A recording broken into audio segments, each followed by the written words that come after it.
نستغفره ونؤمن به ونتوكل عليه ونعوذ بالله من شرور أنفسنا ومن سيئات أعمالنا من يهده الله فلا مضل له ومن يضلل فلا هادي له وأشهد أن لا إله إلا الله وأشهد أن محمدا عبده ورسوله أما بعد فإن خير الحديث كتاب الله وخير الهدي هدي محمد صلى الله عليه وسلم وشر الأمور محدثاتها وكل محدثة بدعة وكل بدعة ضلالة وكل ضلالة في النار. أعوذ بالله من الشيطان الرجيم. بسم الله الرحمن الرحيم. يا أيها الذين آمنوا اتقوا الله حق تقاته ولا تموتن إلا وأنتم مسلمون. يا أيها الناس اتقوا ربكم الذي خلقكم من نفس واحدة وخلق منها زوجها وبث منهما رجالا كثيرا ونساء واتقوا الله الذي تساءلون به والأرحام إن الله كان عليكم رقيبا. يا أيها الذين آمنوا اتقوا الله وقولوا قولا سديدا يصلح لكم أعمالكم ويغفر لكم ذنوبكم ومن يطع الله ورسوله فقد فاز فوزا عظيما. محترم حاضرین، دینی بھائیوں، خواتین اسلام،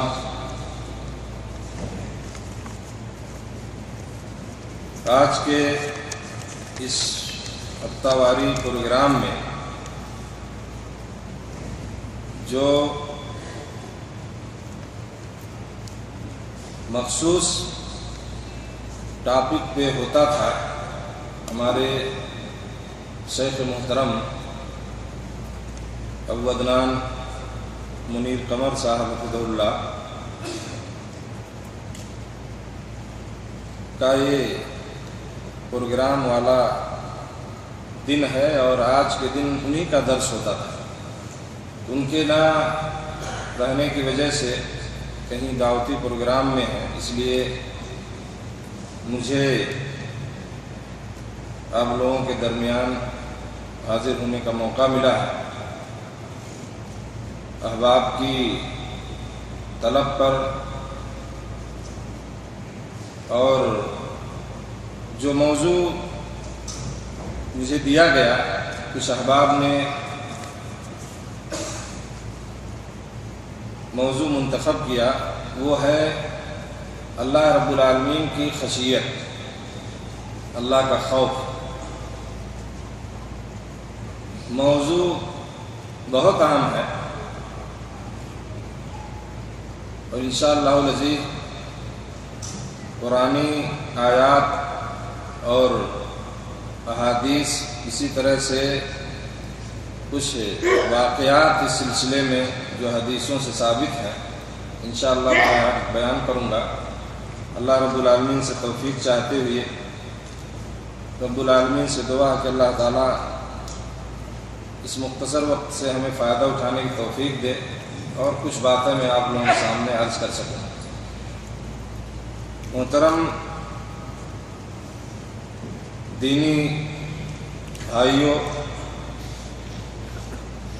اللہ کا خوف، اس کی خشیت،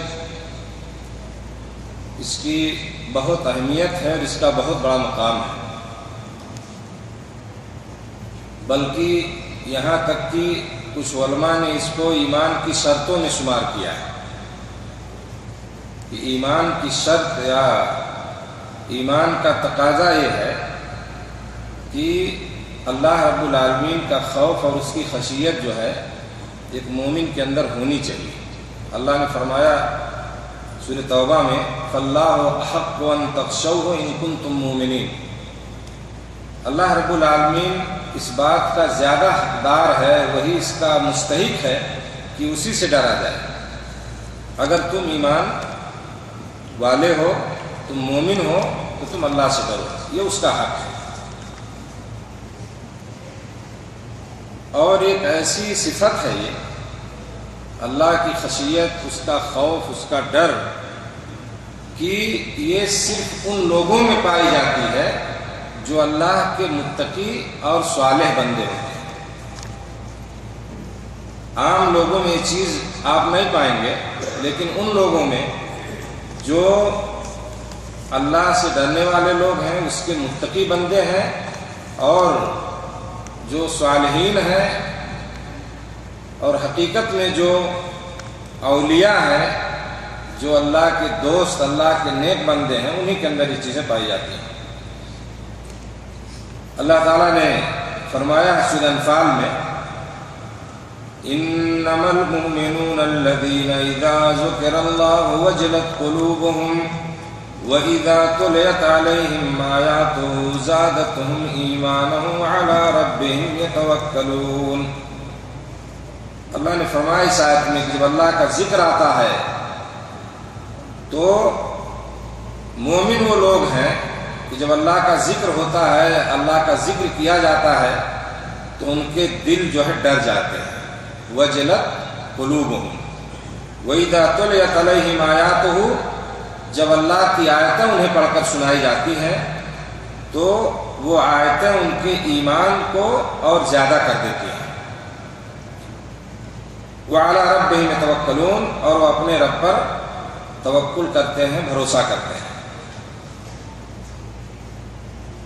اسی طرح سے اللہ تعالیٰ نے فرمایا سورہ زمر میں، اللہ نزل احسن الحدیث کتابا متشابہا مثانیہ تقشعر منہ جلود الذین یخشون ربهم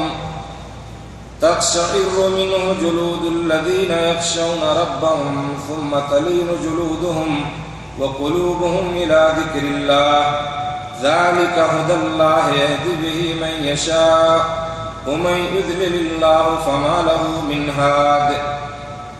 اللہ نے فرمایا اس آیت میں کہ اللہ تعالیٰ نے بہترین کلام نازل فرمایا ہے،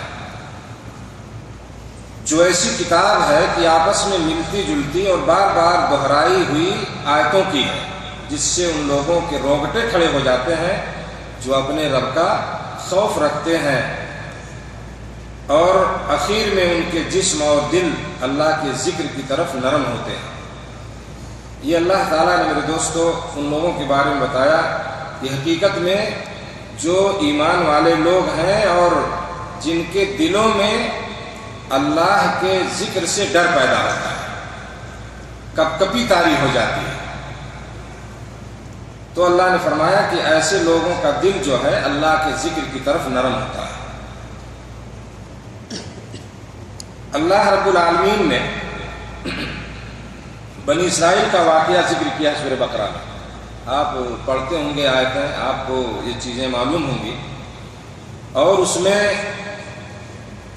ان کے دلوں کی سختی کو بیان کیا ہے، جو ان کے دل جو تنگ تھے اور سختیاں تھیں ان کے دلوں میں، تو اللہ تعالیٰ نے اس کو ذکر کیا ہے۔ اللہ نے فرمایا ہے ثم قست قلوبکم من بعد ذلك فهي كالحجارة واشد قسوة وإن من الحجارة لما يتفجر منه الأنهار وإن منها لما يشقق فيخرج منه الماء وإن منها لما يهبط من خشية الله وما الله بغافل عما تعملون۔ اللہ نے فرمایا کہ پھر اس کے بعد تمہارے دل پتھر جیسے بلکہ اس سے بھی زیادہ سخت ہو گئے۔ بنی اسرائیل کے بارے میں اللہ نے فرمایا کہ تمہارے دل پتھر سے بھی زیادہ سخت ہو گئے، بعض پتھروں سے تو نہریں بہ نکلتی ہیں، بعض پتھروں سے نہریں بہ نکلتی ہیں، اور بعض پھٹ جاتے ہیں اور ان سے پانی نکل آتا ہے، اور بعض اللہ کے ڈر سے گر پڑتے ہیں، اور تم اللہ کو اپنے اعمال سے غافل نہ جاؤ۔ سمجھ رہے ہیں؟ پتھروں کا ذکر ہوا ان کے بارے میں بنی اسرائیل کے تعلق سے کہ ان کے دل پتھر یا اس سے بھی سخت ہے، لیکن اللہ نے آگے بتایا کہ بہت سے ایسے پتھر ہیں کہ جس سے چشمہ بھی نکل جاتا ہے، اور بہت سے پتھر جو ہے وہ گر پڑتے ہیں۔ سمجھ رہے ہیں نا؟ اللہ کے ڈر سے لما وَإِنَّ مِنْهَا لَمَا يَهْبِطُ مِنْ خَشْيَةِ اللَّهِ، تو پتھر تو گر جاتا ہے، وہ پھٹ جاتا ہے، اس سے چشمے نکلتے ہیں، لیکن بعض ایسے لوگ ہیں کہ وہ پتھر سے بھی زیادہ ان کا دل سخت ہے، کوئی چیز اس پہ اثر نہیں کرتی. اور خاص طور سے بنی اسرائیل کے بارے میں سمجھ رہے ہیں. تو آج یہ چیز ہے ہمارے اندر کہ حقیقت میں آج ہمارے دل بالکل اسی طرح سے، میں نہیں کہتا سب کا، لیکن ایک بہت سے ایسے لوگ ہیں قرآن اور حدیث کی کوئی بات ان پہ اثر نہیں کرتی. آپ لاکھ ان کو سمجھائیں، ان کو بتائیں، ان کی غلط عادتوں کی نشاندہی کریں، اور آپ ان کو سمجھانا چاہیں اللہ کی خشیت، اس کا خوف اور اس کے ذکر، اس کا ذکر اس کے سامنے کریں، لیکن تب بھی وہ چیز اثر نہیں کرتی. مسجدیں کیوں خالی نظر آتی ہیں؟ عبادت سے لوگ کیوں دور رہتے ہیں؟ نیکیوں کی طرف لوگوں کے قدم کیوں نہیں بڑھتے؟ کیا ان کو نہیں معلوم قرآن بھی پڑھنے والے لوگ ہیں، پڑھے لکھے لوگ بھی ہوتے ہیں، ساری چیزیں ان کے اندر ہیں، لیکن جب دین کی بات آتی ہے، قرآن کی بات آتی ہے، اللہ کا ذکر ہوتا ہے، تو ایسی مجلسوں سے وہ دور رہتے ہیں. اس کا مطلب یہ ہے کہ ان کے دل پتھر سے بھی زیادہ سخت ہے. پتھر تو پھٹ جائے، چشمے نکل جائیں، اس اللہ نے ذکر کیا، لیکن ان کے دلوں میں جو ہے نرمی نہیں ہوتی. اسی طرح سے اللہ تعالیٰ نے فرمایا، ایک مثال دیا جو ہے اللہ کے ڈرنے کے تعلق سے. اللہ تعالیٰ نے فرمایا جب اس کی آیتیں سنی جاتی ہیں تو کس طرح کی حالت ہوتی ہے. اللہ نے فرمایا لو انزلنا هذا القرآن على جبل لرأيته خاشعا متصدعا من خشية الله وتلك الأمثال نضربها للناس لعلهم يتفكرون. اللہ نے فرمایا کہ اگر ہم اس قرآن کو کسی پہاڑ پہ اتارتے، لو انزلنا هذا القرآن على جبل، پہاڑ پہ اگر اس کو اتارتے، لرأيته خاشعا متصدعا، تو تو دیکھتا کہ اللہ کے ڈر سے، خوف الہی سے وہ پست ہو کر ٹکڑے ٹکڑے ہو جاتا. قرآن جو آپ رکھتے ہیں اپنے گھروں میں، پڑھتے ہیں، اللہ نے کہا اگر میں اس کو پہاڑ پہ اتارتا تو پہاڑ جو ہے اللہ کے ڈر سے ٹکڑے ٹکڑے ہو جاتے ہیں. خاشعا متصدعا من خشیۃ اللہ وتلک الامثال نضربها للناس لعلهم يتفکرون. ہم ان مثالوں کو لوگوں کے سامنے بیان کرتے ہیں تاکہ غور و فکر کریں. یہ ساری چیزیں اللہ نے مثال دے کے سمجھایا ہے قرآن میں. اس کا مقصد کیا ہے؟ اس کا مقصد یہ ہے کہ لوگ جو ہے غور و فکر کریں ان چیزوں میں. بہت ساری چیزیں آپ دیکھیں گے اللہ نے مثال دے دے کے سمجھایا، جیسے اللہ نے اس کو ذکر کیا ہے نا. قرآن اتنی عظیم کتاب ہے کہ اللہ نے فرمایا اس کے بارے میں انا عرضنا الامانۃ علی السماوات والارض والجبال فابین ان يحملنها واشفقن منها وحملها الانسان انه كان ظلوما جهولا.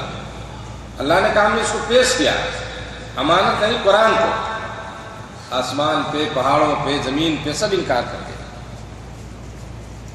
ڈر کی وجہ سے کہ اس بوجھ کو نہیں برداشت کر سکتے، اور انسان کے اوپر یہ چیز نازل ہوئی اور انسان نے اس بوجھ کو اٹھایا. تو اب جب آپ اس بوجھ کو اٹھائے ہوئے ہیں تو آپ کو اس کا حق ادا کرنا ہے. ایک امانت ہے یہ، اور اس امانت کو آپ کو پورا کرنا ہے. تو اللہ تعالیٰ میرے دوستو اسی لیے ان چیزوں کو ذکر کرتا ہے کہ اللہ کا خوف جو ہے، آپ سمجھیے پہاڑوں میں، پتھروں میں جو جاندار مخلوق نہیں ہے، بے زبان ہے وہ، سمجھ رہے ہیں نا. جس طرح ہم دیکھتے ہیں، ہم چلتے پھرتے حرکت ہم کرتے ہیں، اس طرح تو ہمارے سامنے نہیں دکھتا وہ بول بھی نہیں سکتے. اللہ چاہے تو کوئی بھی بول سکتا ہے، بلوا سکتا ہے وہ، لیکن یہ بے زبان ہے، سب یہ بولنے والے نہیں ہیں. آپ پتھر توڑے تو کہے گا مجھے مت توڑو، مجھے، لیکن ڈر ہے اللہ کا ان کے اندر. اور انسان کچھ نہیں، جو بھی آئے اس کو دل میں کر رہا ہے جیسے بھی، یعنی اسے ایمان کے ساتھ ساتھ، مسلمان ہونے کے ساتھ ساتھ بہت ساری چیزیں ہیں جو آدمی کر رہا ہے، اور آپ جانتے ہیں اس چیز کو. تو بہرحال میرے دوستو، یہ اللہ کا خوف، اس کی خشیت جو ہے، اس کا بہت بڑا مقام ہے. تو حقیقت یہ ہے، میں بتاؤں گا انشاءاللہ مختصر طور پہ کچھ اس کے فوائد اور اس کے جو بدلہ جو اللہ تعالیٰ دیتا ہے ایسے لوگوں کو جو اللہ سے ڈرتے ہیں، کیا اس کے نقصانات کیا ہیں، وہ ساری چیزیں میں ذکر کروں گا. تو خشیت اور خوف جو ہے، یہ علامہ ابن قیم رحمۃ اللہ فرماتے ہیں کہ یہ سب متقارب الفاظ ہیں. یعنی خشیت کا معنی، خوف کا معنی، اسی طرح سے رہبت ہے اس کا معنی، یہ ساری چیزیں ایک دوسرے سے ملتی جلتی ہیں. اور علامہ سمعانی فرماتے ہیں کہ خوف اور خشیت جو ہے یہ ایک ہی معنی ہے. کچھ لوگ کہتے ہیں کہ خشیت جو ہے خوف سے زیادہ خاص ہے کیونکہ یہ دلوں کے اعمال سے اس کا تعلق ہے، اور اللہ تعالیٰ کا حق ہے جو اللہ ہی کے لیے ہے، اور ڈرنا بندے کے دل میں خوف ہو وہ صرف اللہ کا ہونا چاہیے، کسی کا خوف اس کے اندر نہیں ہونا چاہیے. اور مختصر طور پہ اگر اس کو آپ سمجھیں تو تقویٰ ہی کو خشیت اور خوف بھی کہا گیا ہے. جو انسان کے خواہشات کے مخالف آدمی اپنے دل سے کوئی چیز کرنا چاہتا ہے تو اس کا نفس جو ہے اس سے اس کو روک دے، اس کے اندر تقویٰ اور اللہ کا ڈر پیدا ہو جائے، تو اسی چیز کو ہم خشیت یا خوف کہتے ہیں.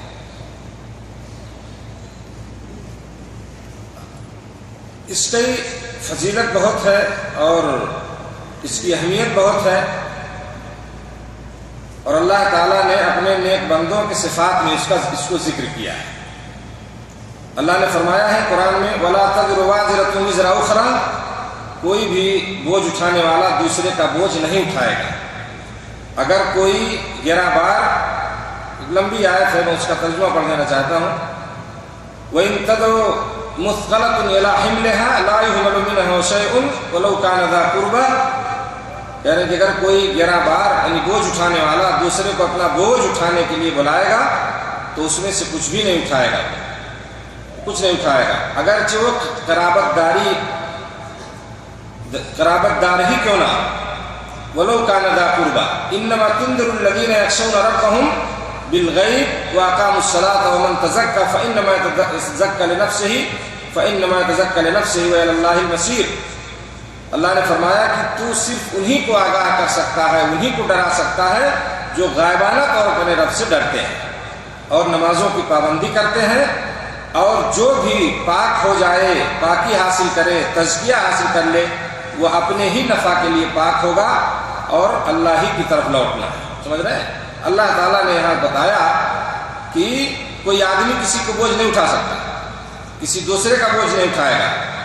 اور ایک جو اہم بات اللہ نے بتایا کہ تو صرف انہی کو ڈرا سکتا ہے جو اپنے رب پر غائبانہ ایمان رکھتے ہیں اور نماز پڑھتے ہیں. اس کا مطلب یہ ہے کہ ایسے لوگوں کے دلوں میں اللہ کا خوف پیدا ہوتا ہے، اور وہی ڈرنے والے لوگ ہیں جو غائبانہ ایمان رکھتے ہیں اللہ پر.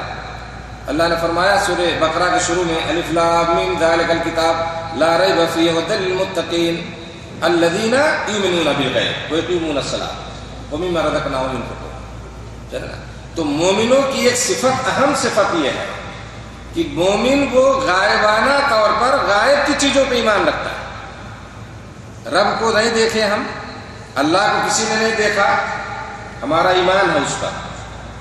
رب پہ غائبانہ ایمان. ایک تو آپ دیکھتے ہیں کسی چیز کو، آپ دیکھتے نہیں ہیں، جو آپ کی نظر سے غائب ہے، آپ کا ایمان ہے.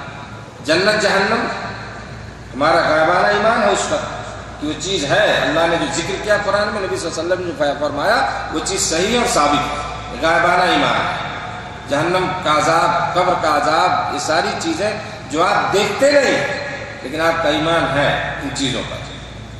تو یہ بہت بڑی صفت ہے. یہاں تو لوگ دیکھ کر کے، دلیل کو پڑھ کے جو ہے ایمان نہیں لاتے.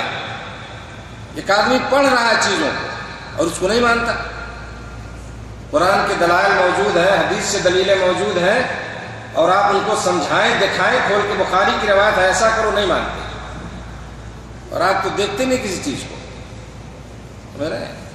تو اللہ تعالیٰ نے ایسے لوگوں کی فضیلت میں ذکر کیا کہ جو اپنے رب سے غائبانہ طور پر ڈرنے والے لوگ ہیں، وہی لوگ جو ہے آپ کی بات مانیں گے اور آپ انہی کو ڈرا سکتے ہیں، انہی کو آگاہ کر سکتے ہیں.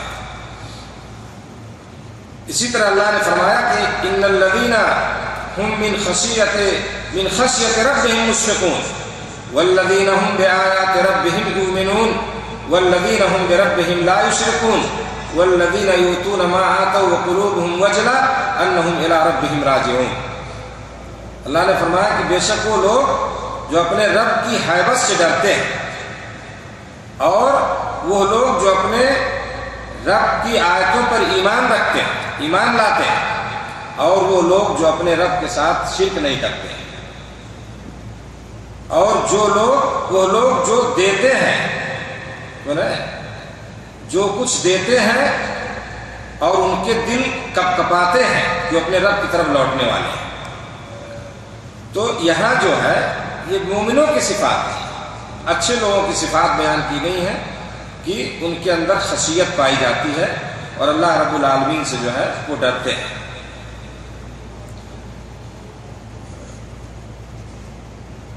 اللہ کے نبی صلی اللہ علیہ وسلم کے بارے میں آپ جانتے ہیں کہ نبی کریم صلی اللہ علیہ وسلم کے اندر کتنا خوف تھا اور کس طرح ڈرتے تھے.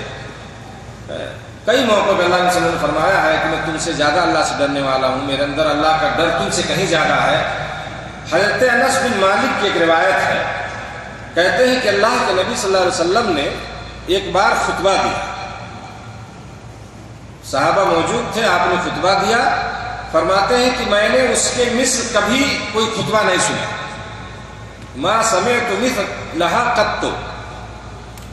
کہتے ہیں کہ اللہ کے نبی صلی اللہ علیہ وسلم نے فرمایا لو تعلمون ما عالم لضحکتم قلیلا ولبکیتم کثیرا. نبی کریم صلی اللہ علیہ وسلم نے فرمایا کہ اگر تم لوگ اس چیز کو جان لو جو میں جانتا ہوں تو تم بہت کم ہنسو گے اور بہت زیادہ رو گے. اور ایک دوسری روایت میں اسی چیز کو بیان کیا گیا کہ اللہ کے رسول نے فرمایا کہ مجھے جنت اور جہنم میرے اوپر پیش کیا گیا، میرے سامنے مجھے دکھایا گیا. یہ اللہ کی قدرت ہے، وہ جیسے بھی کر سکتا ہے نا، اللہ سے بعید نہیں. تو آپ نے فرمایا تھا کہ میں جو چیز جانتا ہوں جو اگر تم جان لو تو تمہاری ہنسی ختم ہو جائے گی، تم بہت کم ہنسو گے اور بہت زیادہ تم رو گے. صحابی فرماتے ہیں فغطى اصحاب رسول اللہ صلی اللہ علیہ وسلم وجوہہم لہم خنین. بخاری مسلم کی روایت ہے. صحابہ کرام جو موجود تھے انہوں نے جو اپنے چہروں کو ڈھک لیا اور وہ زار و قطار رونے لگے، زار و قطار رونے لگے تھے. رونے سے جو آواز آتی ہے، ناک سے آواز نکلتی ہے، اس کو خنین کہا جاتا ہے. تو یہ حالت تھی میرے دوستو صحابہ کرام. خطبہ سن رہے ہیں، نصیحت سن رہے ہیں، نبی صلی اللہ علیہ وسلم نصیحت کر رہے ہیں اور وہ کنٹرول نہیں کر پاتے اور کیا ہے وہ دھاڑے مار مار کے جو ہے لوگ رونے لگتے تھے. اور یہ چیز جو ہے آنی چاہیے ایک مسلمان کے اندر، ایک مسلمان کے اندر یہ چیز آنی چاہیے. سمجھ رہے ہیں؟ حضرت ابوبکر صدیق رضی اللہ تعالیٰ عنہ کے حالات آپ پڑھیں، جو نبیوں کے بعد سب سے افضل شخصیت، جنت کی بشارت دی گئی دنیا میں. سمجھ رہے نا؟ نماز کے لیے جب کھڑے ہوتے تو لگتا تھا ایسے کوئی کھمبا کھڑا ہے. سمجھ رہے؟ اللہ کے ڈر سے اس طرح کھڑے ہوتے تھے. عمر بن خطاب رضی اللہ تعالیٰ عنہ، بہت بڑا مقام ہے، جنت کی خوشخبری بشارت دی گئی دنیا ہی میں، ہے نا؟ کہہ رہے ہیں کہ انہوں نے سورہ طور پڑھی اور جب اس آیت پر پہنچے ان عذاب ربک لواقع، کہ تمہارے رب کا عذاب واقع ہونے والا ہے، تو رونے لگے اور اتنا زیادہ روئے وہ کہ مریض ہو گئے. رونے کے لیے سے بیمار ہے، حتی مرض وعادہ الناس، لوگ عیادت کے لیے آنے لگے کہ عمر بیمار ہو گئے رضی اللہ تعالی. یہ حالت تھی میرے دوستو ان لوگوں کی جن کو دنیا میں جنت کا ٹکٹ مل گیا. سمجھ رہے؟ کتنے خوش نصیب تھے وہ لوگ کہ اللہ رب العالمین نے دنیا ہی میں، آخرت کا انتظار نہیں، دنیا ہی میں بشارت دے دی کہ یہ لوگ جنتی ہیں. ان کی حالت ہے. قرآن کی آیتیں پڑھتے ہیں، عذاب کی آیتیں آتی ہیں، رونے لگتے ہیں اور روتے روتے بیمار ہو جاتے ہیں. اور ایک ہماری حالت ہے، ہم لوگ سارے لوگ اگر جائزہ لیں اپنے اعمال کا تو یہ ہم ہے اور ہمارا دل ہے. ہمارا ایمان ہے. اور ایک وہ لوگ تھے. ظاہر سی بات ہے کہ جو اللہ کے نیک بندے ہیں ان کے دلوں میں اس طرح سے نرمی ہوتی ہے، اور جب بھی وہ کسی عذاب کو یا اس طرح سے اللہ کا خوف جب ان کے دل میں پہنچتا ہے اور وہ سوچتے ہیں عذاب کو تو رونے لگتے ہیں. حضرت عثمان رضی اللہ تعالیٰ عنہ کے بارے میں نبی صلی اللہ علیہ وسلم کے داماد ہیں، خلفائے راشدین میں سے ہیں، اونچا مقام ہے. جب وہ کسی قبر پہ کھڑے ہوتے تو وہاں رونے لگتے تھے، اور یہاں تک کہ آنسوؤں سے ان کی داڑھیاں تر ہو جاتی تھی. گزر رہے ہیں قبر سے، گئے کہیں کھڑے ہو گئے رو رہے ہیں. یہ میرے دوستوں ایسے لوگ ہیں حقیقت میں کہ ان کے مقام کو نہیں پہنچ سکتے، اور اللہ تعالیٰ نے ان لوگوں کو چنا تھا اپنے نبی کی صحبت کے لیے کہ ایسے لوگ ہوں جو نبی کا ساتھ دیں، اور انہوں نے اپنا حق ادا کیا.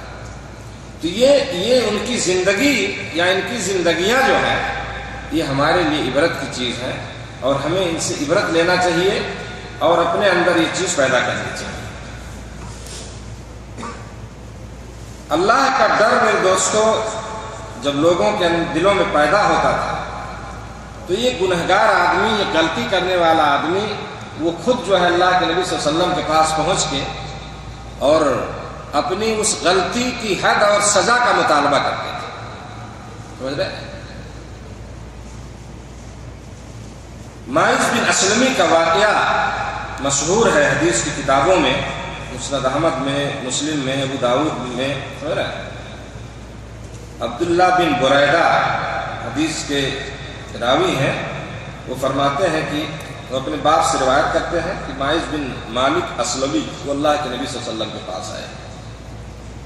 بہت عبرتناک واقعہ ہے، اور کہا اللہ کے رسول صلی اللہ علیہ وسلم انی قد ظلمت نفسی وزنیت.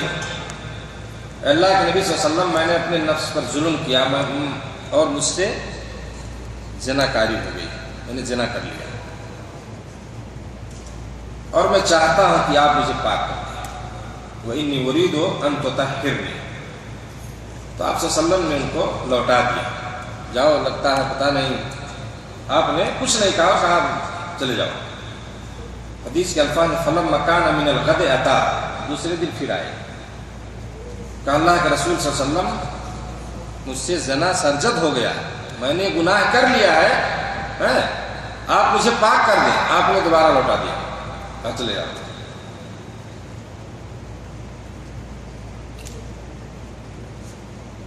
فرده الثانية فأرسل رسول الله صلی اللہ علیہ وسلم إلى قومه فقال أتعلمون بأهله بعثا. آپ صلی اللہ علیہ وسلم نے ایک آدمی بھیجا ان کی قوم میں، ان کے قبیلے میں، ان کے خاندان میں، جا کے پتہ لگا اس کا عقل ٹھیک ہے کہ نہیں، پاگل تو نہیں ہو. ایک آدمی کو آپ نے بھیجا اور جا کے انہوں نے پوچھا کہ بھائی کیا ہے، کچھ اس کے عقل میں کوئی گڑبڑی تو نہیں ہے، دماغی توازن تو ٹھیک نہیں ہے اس کا. تو لوگوں نے کہا کہ نہیں، ہم تو نہیں جانتے، ہم تو ہی جانتے ہیں اس کا دماغ ٹھیک ہے، وہ آدمی صحیح ہے، پاگل نہیں ہے، اس کے عقل میں کوئی کمی نہیں ہے، وہ ہمارے اچھے لوگوں میں سے ہے. کہہ رہے ہم جو جانتے ہیں وہ اچھے لوگوں میں سے ہے، اس میں کوئی کمی نہیں ہے. پھر وہ تیسری بار آئے نبی صلی اللہ علیہ وسلم کے پاس. ماعز اسلمی آتے ہیں اور کہتے ہیں اللہ نبی صلی اللہ علیہ وسلم مجھے جو ہے پاک کر دیجیے. فارسل الیہم ایضا فسأل عنہ فاخبروه انه لا باس به ولا بعقله. تیسری بار بھی آپ نے لوٹایا اور پھر کسی کو آپ نے بھیجا جا کے پتہ لگا کیا ہے معاملہ، اس کی عقل میں کوئی کمی یا کوئی اور چیز ہو، ہے نا. تو آدمی گیا، پتہ چلا کہ بھائی ٹھیک ٹھاک ہے. چوتھی بار جب آئے تو آپ صلی اللہ علیہ وسلم نے کہا جاؤ ایک گڈھا کھودو اور اس میں لے جاؤ، اس کو رجم کھڑا کرو اور اس کو رجم. یہ وہ لوگ ہیں جو جن کے دلوں میں ڈر خیال لگا، خود پہنچتے ہیں، کیونکہ دنیا کا عذاب ان کی نظر میں بہت معمولی ہے. ٹھیک ہے، ایک دن تو مرنا ہے، ایک دن چھوڑنی ہے دنیا، کسی کے لیے یہاں تمام اور بقا نہیں ہے. اور آخرت کی زندگی ہمیشہ ہمیش کی زندگی ہے. تو اگر ہم سے کوئی گناہ ہو گیا تو اگر اس دنیا میں اگر اس کی پاکی ہو جائے تو یہ بہتر ہے تاکہ آخرت میں ہم کامیاب ہیں. یہ جذبہ تھا ان کا، اور اسی اللہ کی خشیت اور خوف اور اس جذبے کے تحت وہ نبی صلی اللہ علیہ وسلم کے پاس آئے. آپ صلی اللہ علیہ وسلم نے جب تصدیق کر لیا مکمل طور سے کہ آدمی صحیح ہی کہہ رہا ہے اور اس کی عقل میں کوئی کمی گڑبڑی نہیں ہے، تب آپ نے جا کے حکم دیا کہ لے جاؤ اس کو رجم کرو. کیونکہ اسلام میں یہ سزا ہے زناکار کی، اگر وہ شادی شدہ ہے تو اسے رجم کر دیا جائے، یعنی اس کو کھڑا کر کے پتھروں سے مار مار کے اسے ہلاک کر دیا جائے. اس وقت تک مارا جائے جب تک کہ مر نہ جائے. یہ معمولی گناہ نہیں. اسی سے ملتا جلتا واقعہ ہے ایک عورت کا، غامدیہ عورت. کہہ رہے ہیں وہ بھی راوی وہی ہے، بیان فرماتے ہیں غامدیہ عورت بھی آتی ہے. ایک عورت بھی پہنچتی ہے تو محض اسلمی، یہ مرد ہے. ایک عورت غامدیہ اور ایک روایت میں ہے قبیلے جوہینہ کی تھی. آیا دونوں ایک ہیں یا الگ الگ ہیں، لوگوں نے اس میں کافی بحث کی ہے. بہرحال اس سے قطع نظر روایت صحیح ہے. حدیثوں میں واقعہ موجود ہے مسلم وغیرہ میں کہ وہ عورت آتی ہے غامدیہ اللہ کے نبی صلی اللہ علیہ وسلم کے پاس. وہ بھی یہی کہتی ہے کہ اللہ کے رسول صلی اللہ علیہ وسلم مجھ سے زنا سرزد ہو گیا، آپ مجھے پاک کر دیں.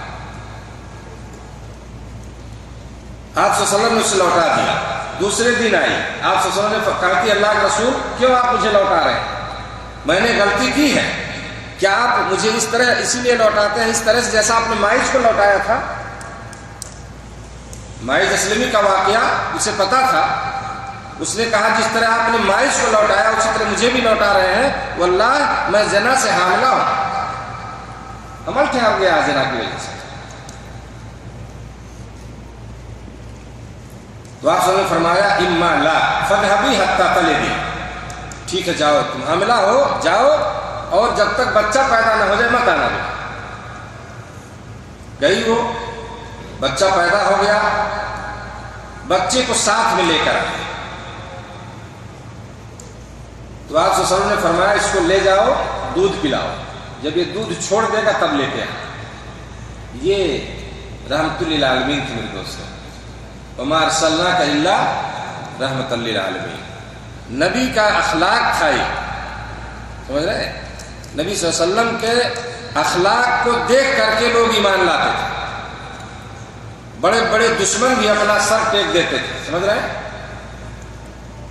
اور قرآن نے کہا ہے کہ وَإِنَّكَ لَعَلَىٰ خُلُقٍ عَظِيمٍ، آپ بلند اخلاق پر فائز ہیں.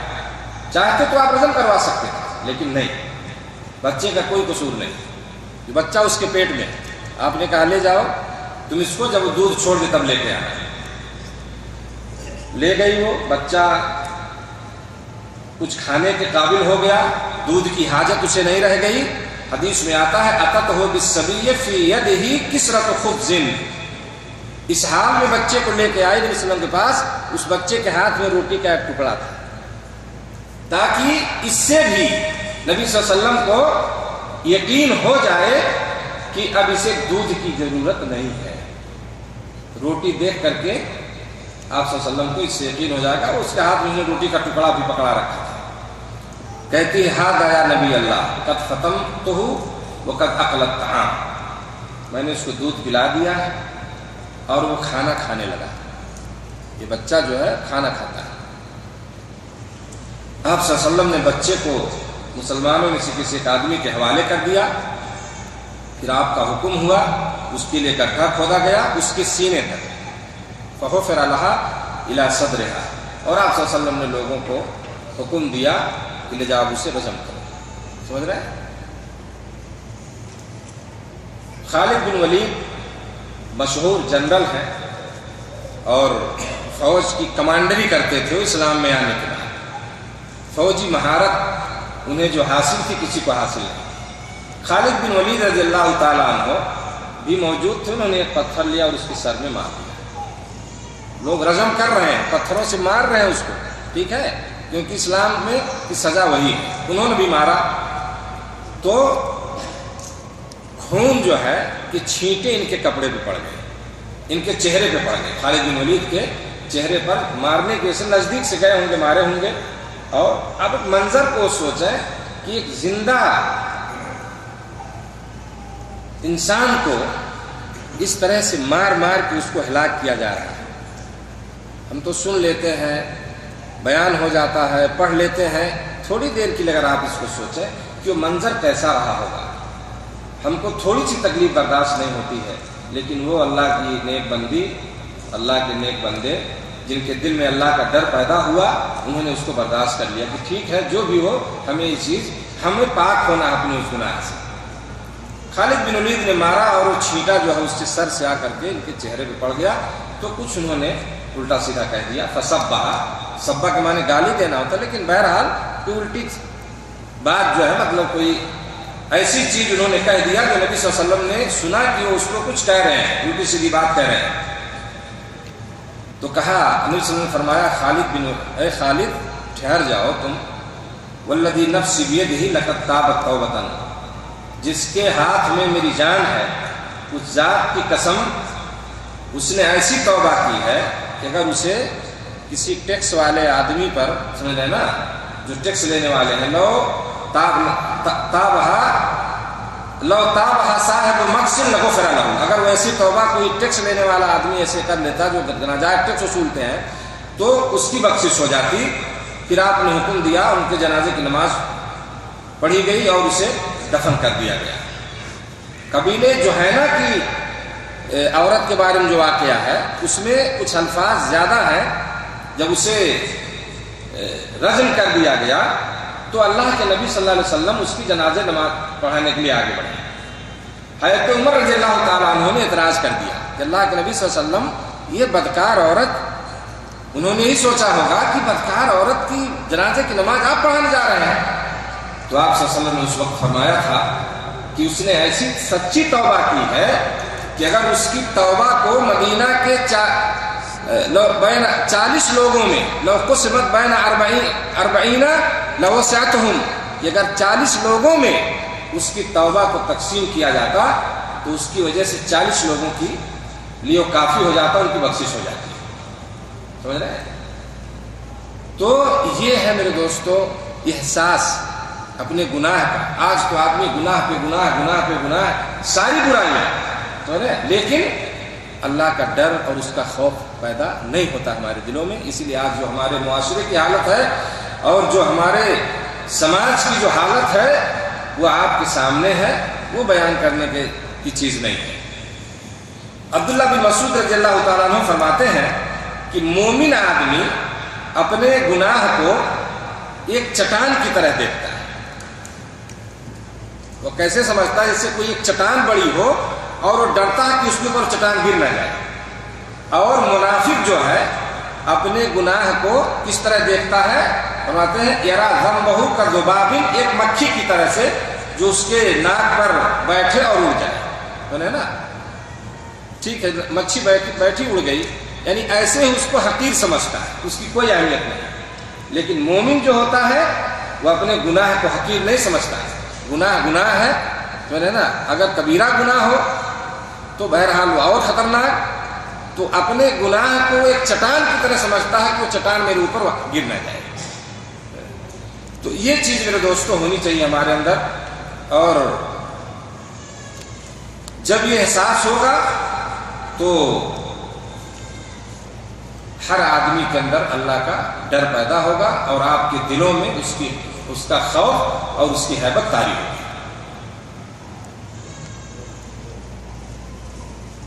عبداللہ بن مبارک جو ہے بہت ہی مشہور عالم گزرے ہیں، بہت بڑا مقام اور بہت ہی نیک شخصیت تھی. عبداللہ بن مبارک، تاریخ کی کتابوں میں ان کے تعلق سے بہت سارے واقعات لوگوں نے نقل کیے ہیں.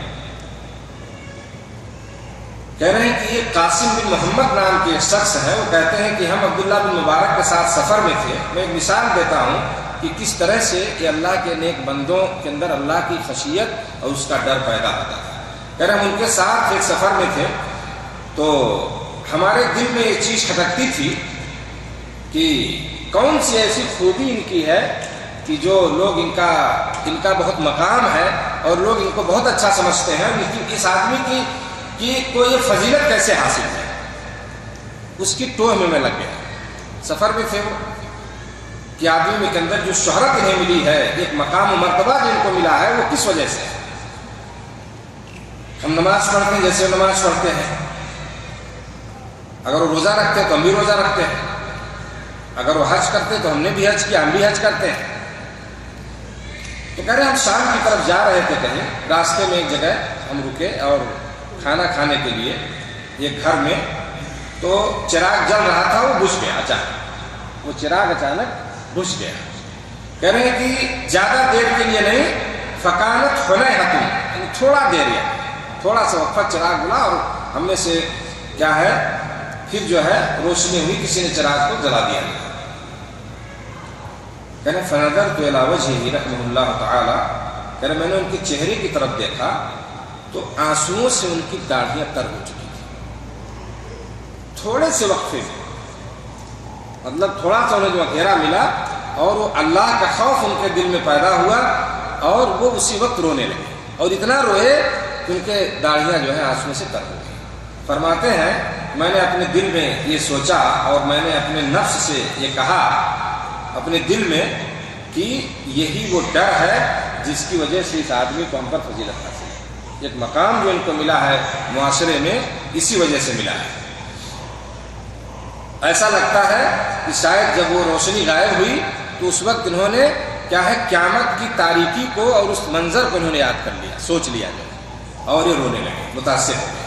تو وہ اللہ کے نیک بندے تھے، کبھی بھی جو ہے بیٹھے ہیں دوستوں کے ساتھ ہیں، مجلس میں ہیں، کہیں بھی تھوڑی سی انہیں خلوت ملتی ہے یا کچھ سوچنے کا ٹائم ملا تو اس طرح سے وہ ان چیزوں کو سوچ کر کے اور وہ رونے لگتے تھے۔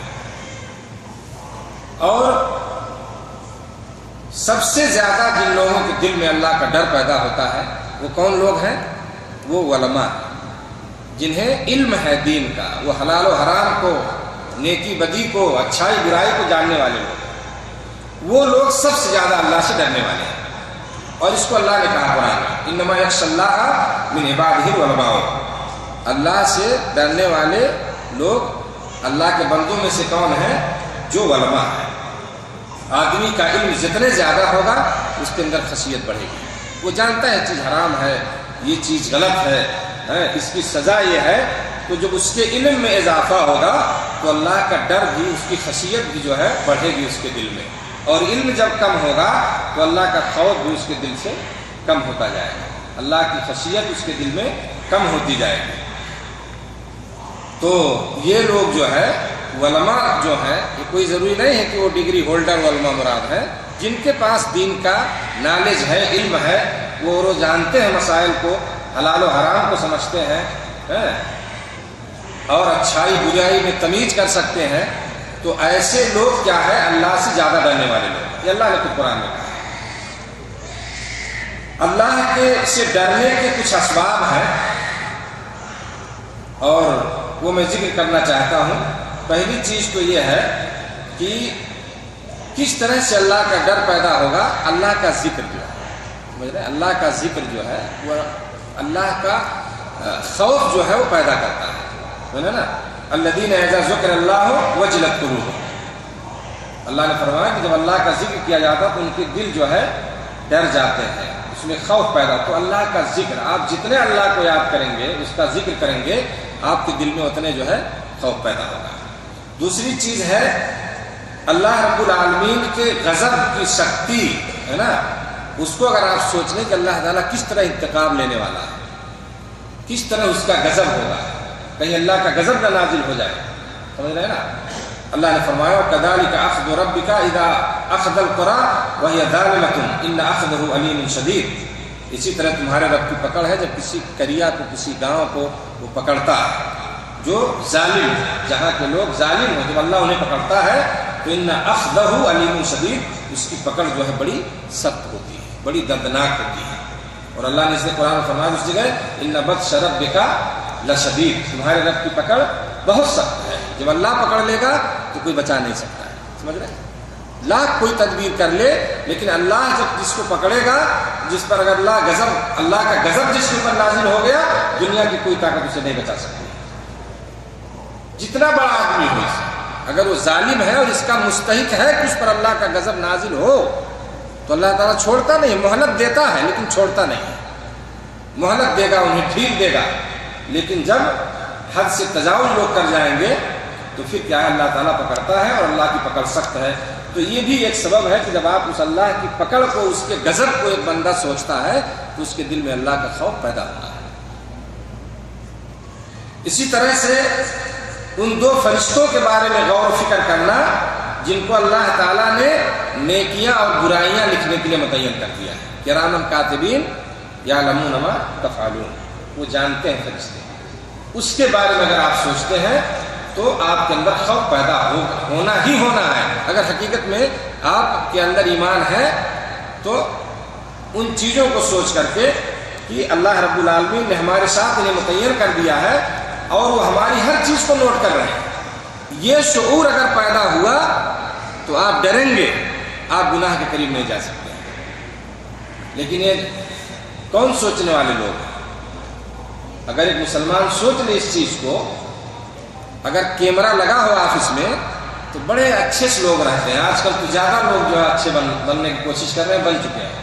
کیمرہ لگا ہوا کہ مدیر نہ دیکھتا، اچھے سے اپنا کام کرو، ہے نا، اور اگر کچھ بات کرنی ہے تو باہر کہیں نکل جاؤ، وہاں کوئی ایسی حرکت نہ ہو جو ریکارڈ میں آ جائے اور شاید آپ کی نوکری خطرے میں پڑ جائے۔ یہ 2-4 ہزار کے لیے بڑے اچھے ہم بنتے ہیں اور اپنے ثابت کرنا چاہتے ہیں، اور اللہ کا کیمرہ، وہ جو کیمرہ لگا ہوا ہے وہ تو کبھی نہیں بند ہوتا ہے، سمجھ رہے ہیں؟ اس کی فکر ہم کو نہیں ہے، دنیا میں میرا منصب پوسٹ چھن نہ جائے، اس کی فکر ہمیں ہے، لیکن اللہ رب العالمین کا جو کیمرہ ہے اس سے کہاں آپ بچ سکتے ہیں، اس کا خوف نہیں ہم کو۔ فرشتے آپ کے ساتھ ہوتے ہیں، وہ چھوڑتے نہیں ہیں، وہ نوٹ کر رہے ہیں ہر چیز کو، اور قیامت کے دن یہ چیزیں آپ کے سامنے آ جائیں گی۔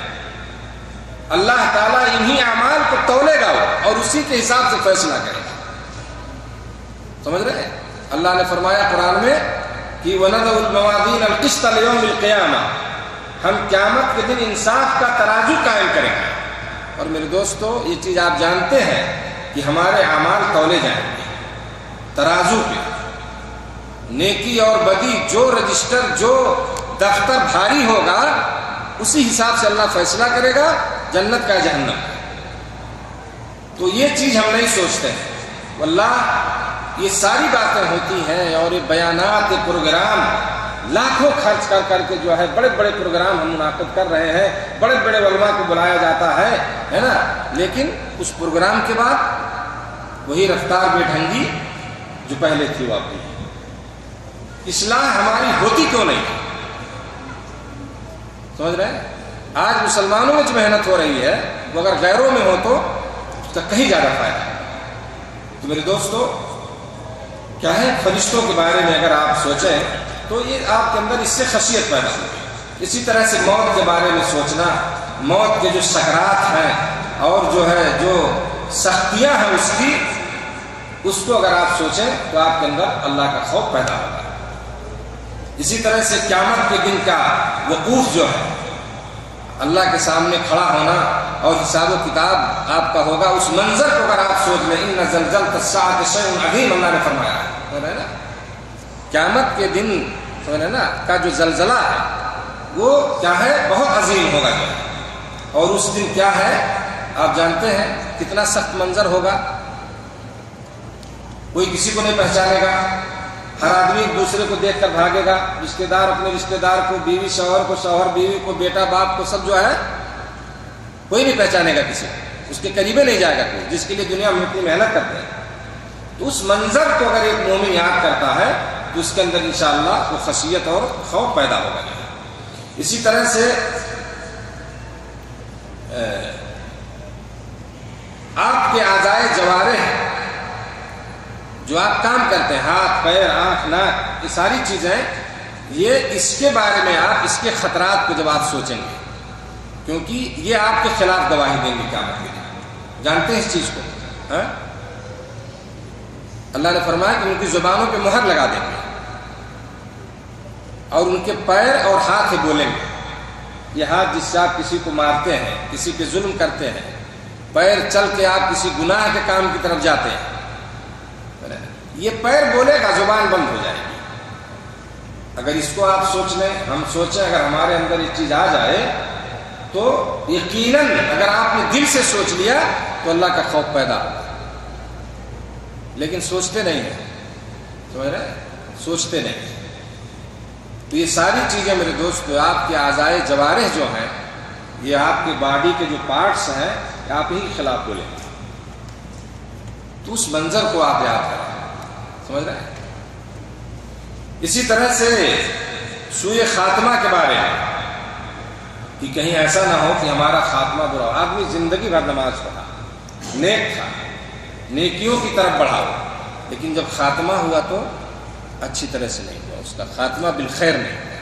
ایک روایت ہے بخاری کے، اللہ کے نبی صلی اللہ علیہ وسلم فرماتے ہیں تم میں سے ایک آدمی عمل کرتا ہے، جنت والوں کا عمل، جنتیوں کا عمل، اور اس کے درمیان اور جنت کے درمیان ایک بالشت یا ایک گز جو ہے فاصلہ باقی رہ جاتا ہے، تو اس کے اوپر وہ کتاب سبقت کر جاتی ہے، سمجھ رہے ہیں نا، اور وہ جہنمیوں کا عمل کر کے جہنم میں چلا جاتا ہے۔ تو یہ سوئے خاتمہ، اس کو بھی ہمیں سوچنا چاہیے کہ ایسا نہ ہو کہ آخری عمر میں مرنے کے وقت ہمارا خاتمہ جو ہے بالشر نہ ہو جائے اور خاتمہ بالخیر نہ ہو۔ اس کے کچھ فائدے ہیں خشیت کے اور اللہ کے ڈر کے۔ پہلی چیز تو یہ ہے کہ آدمی کو ہدایت ملتی ہے اس سے۔ پہلا اس کا فائدہ، اس کو اللہ تعالیٰ ہدایت دیتا ہے اور اس کی کیا ہے، درستگی ہوتی ہے۔ اللہ نے فرمایا انما یعمر مساجد اللہ من آمن باللہ والیوم الآخر واقام الصلاۃ وآتى الزکاۃ ولم یخش الا اللہ فعسى اولئک ان یکونوا من المہتدین، کہ اللہ کی مسجدیں وہی لوگ تعمیر کرتے ہیں جو اللہ پر اور آخرت کے دن پر ایمان رکھتے ہیں اور جو نماز قائم کرتے ہیں، زکوٰۃ دیتے ہیں اور اللہ کے علاوہ کسی سے نہیں ڈرتے، ولم یخش الا اللہ۔ تو اللہ فرماتا ہے فعسى اولئک ان یکونوا من المہتدین، تو قریب ہے کہ یہ لوگ جو ہے مہتدین میں سے ہو جائیں گے، ہے نا، وہی لوگ، یعنی اللہ تعالیٰ اس خشیت کی وجہ سے اللہ انہیں ہدایت دیتا ہے۔ اسی طرح سے آدمی کو کامیابی ملتی ہے، اس سے فوز و فلاح، سمجھ رہے ہیں نا، اس کو کامیابی ملے گی۔ اگر اس کے اندر ڈر ہے اللہ کا تو اللہ تعالیٰ اسے کامیاب بنائے گا۔ اور اللہ نے فرمایا سورہ نور میں وَمَن يُطِعِ اللَّهَ وَرَسُولَهُ وَيَخْشَ اللَّهَ وَيَتَّقِهِ فَأُولَٰئِكَ هُمُ الْفَائِزُونَ، جو اللہ اور اس کے رسول کی اطاعت کرتے ہیں، جو شخص اطاعت کرتا ہے اور اللہ سے ڈرتا ہے، اللہ سے ڈرتا ہے، وہی لوگ کامیاب ہیں۔ یہ اللہ نے قرآن میں فرمایا کہ یعنی خشیت کا اور خوف کا، اللہ سے ڈر کا یہ فائدہ یہ ہے کہ اللہ تعالیٰ انہیں کامیاب لوگوں میں رکھا ہے اور کامیاب ہوں گے۔ اسی طرح سے اللہ کی بخشش اور بہت بڑا اجر ملے گا، بخشش ہے ان کے لیے۔ اللہ نے فرمایا سورہ ملک میں ان الذین یخشون ربهم بالغیب لهم مغفرۃ واجر کبیر، جو لوگ اپنے رب سے ڈرتے ہیں غائبانہ طور پر، ان کے لیے بخشش ہے اور بہت بڑا اجر ہے۔ یہ اس ڈر کا، اس خشیت کا فائدہ کہ اللہ تعالیٰ اپنے ایسے بندے کو بہت بڑا اجر دیتا ہے اور اسے بخش دیتا ہے۔ عبداللہ بن عمر کی ایک روایت ہے، کہتے ہیں میں نے نبی کریم صلی اللہ علیہ وسلم سے سنا، آپ ایک بار جو ہے اس چیز کو ذکر کر رہے تھے، کہہ رہے ہیں کہ ایک بار دو بار نہیں، یہاں تک کہ انہوں نے 7 مرتبہ اس کو شمار کیا، ایک بار دو بار 3 4 5 6 7، کہتے ہیں اس سے کہیں زیادہ، ولکنی سمعتہ اکثر من ذلک، ایک واقعہ انہوں نے ذکر کیا، یعنی اس سے کہیں زیادہ میں نے سنا۔ کہتے ہیں میں نے اللہ کے نبی صلی اللہ علیہ وسلم کو سنا، آپ فرما رہے تھے کہ بنی اسرائیل میں ایک کفل نام کا آدمی تھا، ایک آدمی تھا کفل، اور بہت بڑا گنہگار تھا وہ۔ ایک دن ایک عورت اس کے پاس آتی ہے اور اس کو وہ 60 دینار دیتا ہے، کس لیے؟ اس سے برائی کے ارادے سے کہ اس کے ساتھ وہ غلط کام کرے گا۔ جب وہ اس کے کہنے کے مطابق وقت آ گیا اور وہ آدمی جو ہے اس سے برائی کرنے کے لیے اس عورت کے پاس بیٹھا، جس طرح سے حدیث میں آتا ہے فَلَمَّا قَعَدَ مِنْهَا مَقْعَدَ الرَّجُلِ مِنْ امْرَأَتِهِ، جس طرح سے ایک آدمی اپنے بیوی کے پاس اپنے ہم بستری کے لیے بیٹھتا ہے، ویسے وہ بیٹھا کہ وہ برائی کرے گا، تو عورت کیا ہے وہ کانپنے لگی، بالکل رونے لگی، وہ عورت رونے لگی، سمجھتا ہے، اور ایک ضرورت مند تھی، حاجت مند تھی، غربت، محتاجگی، اسی کا اس نے ناجائز فائدہ اٹھانا چاہا۔ ایسے آج بھی بہت سارے لوگ موجود ہیں، مسلمانوں میں کمی نہیں ہے ایسے لوگوں کی، سمجھ رہے ہیں نا، جو دوسروں کی ماں بہنوں اور اس طرح سے دوسروں کی عزتوں پہ حملہ کرنے والے لوگ اور غریبوں کی غربت سے ناجائز فائدہ اٹھانے والے لوگ آج ہمارے معاشرے میں موجود ہیں، چاہے وہ برائی کے بدلے کسی اور مقصد کے تحت، سمجھ رہے ہیں نا، تو اس طرح سے جو ہے ان کا شوشن ہوتا ہے اور ان کا غلط استعمال ہوتا ہے۔ اللہ تعالیٰ ہمارے معاشرے کو ایسے لوگوں سے محفوظ رکھے۔ تو رونے لگی عورت، تو کانپنے لگی، بالکل اس کے اندر تقویٰ تھا، خوف تھا جو ہے، تو آدمی وہ کفل اس سے پوچھتا ہے اس عورت سے کہ ما یبکی کا، کون چیز ہے جو تمہیں رلا رہی ہے، کیوں تم رو رہی ہو، کیا میں نے تم کو اس کام کے لیے مجبور کیا اس وجہ سے؟ ایسا تو میں نے نہیں کیا، تو رو تم کیوں رہی ہو، کیوں تمہاری حالت بدل گئی؟ تو کہتی ہے کہ کوئی ایسی بات، میں نے کبھی ایسا کام نہیں کیا۔ وہ عورت نے کہا میں نے ایسا کام کبھی نہیں کیا ہے، اور میری ضرورت ہے جس نے مجھ کو اس کام پہ آج مجبور کیا ہے، اور میں اسی چیز کو سوچ کے جو ہے رو رہی ہوں۔ میری مجبوری جو آج میں تمہارے سامنے اس حالت میں ہوں اور تم مجھ سے برائی کرنا چاہتے ہو۔ کفل نے جب یہ منظر دیکھا، ایک گنہگار آدمی، نہایت گنہگار ہے وہ، سمجھ رہے ہیں نا، اور اس منظر کو جب وہ دیکھتا ہے تو کہتا ہے تمہاری یہ حالت ہے، تم نے کیا نہیں ابھی تک، تب تمہاری یہ حالت ہے۔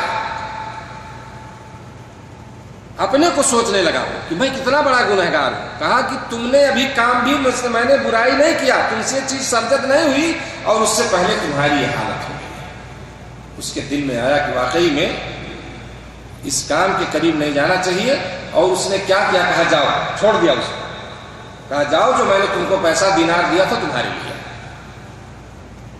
اور کہا اللہ کی قسم اب اس کے بعد کبھی میں اللہ کی نافرمانی نہیں کروں گا۔ دیکھیے آدمی کب کس سے متاثر ہو جائے، آدمی کی زندگی میں کہاں تبدیلی آ جائے، یہ کوئی نہیں جانتا ہے۔ یہ گنہگار آدمی، بدکار آدمی بدکاری کے لیے تیار ہے، ایک اچھی اور نیک عورت کی وجہ سے، اس کے تقوی کی وجہ سے اس کی زندگی بدل جاتی ہے، اور وہ کہتا ہے کہ واللہ لا عاصی اللہ بعد ابدا، میں اس کے بعد کبھی میں کسی گناہ اللہ کی نافرمانی نہیں کر سکتا۔ اسی رات وہ مر گیا، سمجھے، اس کی موت ہو جاتی ہے۔ دیکھیے اللہ کی قدرت جو ہے، صبح کو جب لوگ دیکھتے ہیں تو کیا ہے، اس کے دروازے پہ لکھا ہوا ہے ان اللہ قد غفر للکفل، اللہ تعالیٰ نے کفل کو بخش دیا۔ اس کے دروازے پہ پورے لوگ جانتے تھے برا آدمی ہے، اللہ کا مقصد کیا، اس کی قدرت، وہ لوگوں کو، سماج کو اللہ نے بتانا چاہا ہوگا کہ اس کی بخشش ہو چکی ہے۔ اللہ کو کب کس کا نیک عمل پسند آ جائے، سمجھ کوئی نہیں جانتا ہے۔ زندگی بھر کا گنہگار آدمی اگر صحیح طریقے سے اور خلوصیت کے ساتھ اس کے دل میں اللہ کا ڈر پیدا ہو جائے، اور چند لمحہ اگر اس کو اپنی زندگی کا ملتا ہے، صحیح سالم ہے، ہوش و حواس میں ہے، توبہ کر لے وہ، اور رب کو اس کا وہ عمل پسند آ جائے، تو وہ اس کا وہ عمل اس کی پوری زندگی کے سیاہ کاریوں کو بھاری ہو جاتا ہے، اور اللہ تعالیٰ اس کو بخش دیتا ہے، سمجھ رہے ہیں؟ تو اسی لیے شاعر کہتا ہے کہ کتنی ہی چھوٹی ہونے کی تو اسے ہلکی نہ جان، رب کو بخشش کے لیے کوئی بہانہ چاہیے، معمولی نیکی بھی انسان کو جنت میں۔ تو یہ واقعہ میرے دوستوں کہتے ہیں صحابی کی، میں نے اس کو کئی بار سنا نبی صلی اللہ علیہ وسلم سے، آپ نے اس کو بیان کیا۔ یہ مسند احمد کی روایت ہے اور ترمذی میں موجود ہے۔ اس میں مجھے جلا دینا، اور میں سمجھ رہے ہیں نا، اور میری راہ کو لے جا کے کہیں پھینک دینا جو ہے۔ مر گیا تو لوگوں نے اسی طرح سے کیا، جلا ولا دیا اس کو۔ فجمعہ اللہ، اس کی جلی ہوئی لاش کے ٹکڑے، راکھی جو تھی، جو ہے نا، اس کو راکھ جو تھی سب اللہ نے اکٹھا کیا، اور اس سے کہا تم نے کیوں کیا اس طرح سے، ایسا کیوں تم نے کیا تھا، کیوں کہا تھا اپنے گھر والوں کو مر جاؤں گا تو مجھے جلا دینا اور میری راکھ کو جو ہے تم نے پھینک دینا جو ہے نا، کوئی چیز باقی نہ رہ جائے، تو ایسا کیوں تم نے کہا تھا؟ تو اس نے کہا کہ من خشیتک، اے اللہ تیرے ڈر کی وجہ سے، تیرا ڈر تھا کہ میں کیا تجھے منہ دکھاؤں گا، سمجھ رہے ہیں نا، تیرا خوف میرے اندر پیدا ہو میرے دل میں، اور میں نے اس لیے کہا کہ شاید ایسا کرنے سے میں بچ سکتا ہوں، بچ جاؤں گا جو ہے۔ اللہ تعالیٰ نے اس کو بخش دیا، سمجھ رہے ہیں؟ تو اللہ کا ڈر جو ہے اور اس کا خوف جب لوگوں میں پیدا ہو اور اس طرح سے حقیقت میں صحیح معنوں میں، تو اللہ تعالیٰ کی مدد ہوتی ہے، اللہ تعالیٰ بخشتا ہے لوگوں کو۔ تھوڑی سی بات اور ہے، ٹائم تو ختم ہونے والا ہے، تو ختم ہی ہو چکا ہوگا، تو بس 2-3 باتیں اور انشاءاللہ میں اپنی بات ختم کروں گا۔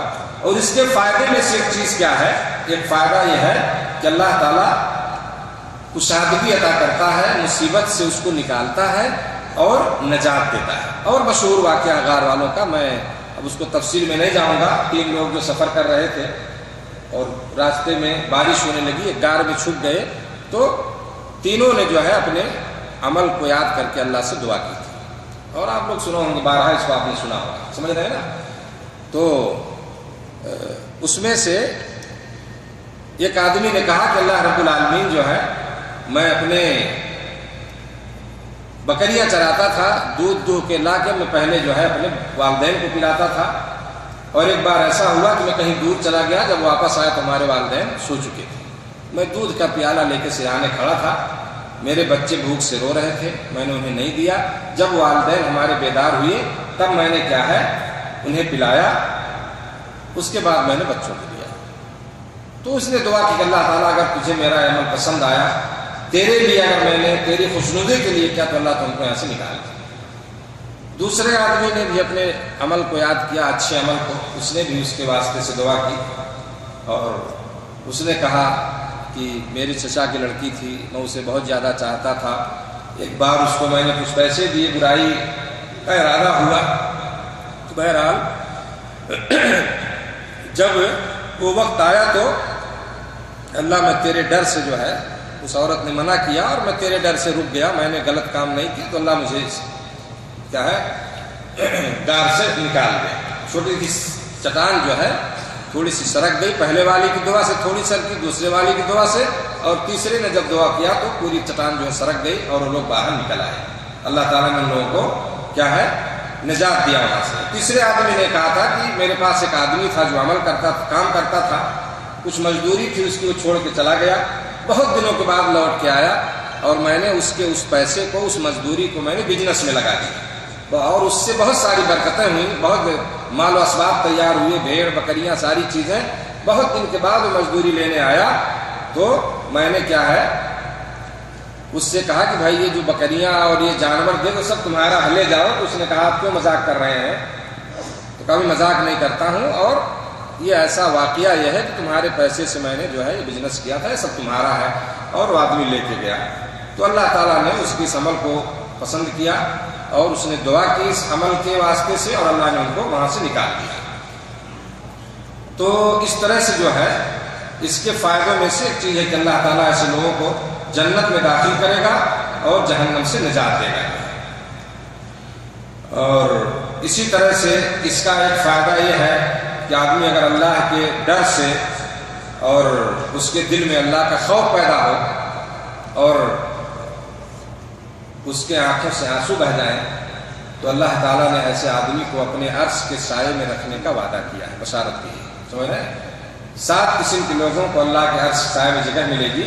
اس میں سے ایک آدمی کا ذکر کیا نبی صلی اللہ علیہ وسلم نے، وہ رجل ذکر اللہ خالیا ففاضت عیناہ، ایک وہ آدمی جس نے اللہ کو یاد کیا تنہائی میں اور اس کے آنکھوں سے آنسو جاری ہو گئے۔ تو اس کو آدمی میرے دوستو جب وہ اللہ کا ڈر اور خوف محسوس کرے گا اپنے دل میں، اس کی خشیت کو محسوس کرے گا، تو اس کے آنکھ سے آنسو نکلے گا، اور اس میں کوئی دو رائے نہیں۔ اگر حقیقت میں دل سے ایک آدمی اللہ کے خوف کو محسوس کر رہا ہے اپنے اندر، اس کی خشیت اس کے اندر پیدا ہو رہی ہے، تو اس کے آنکھ سے آنسو نکلنا ہے، اور اللہ کے نبی صلی اللہ علیہ وسلم فرماتے ہیں کہ ایسے آدمی کو اللہ تعالیٰ کیا ہے اپنے عرش کے سائے میں قیامت کے دن جگہ دے گا۔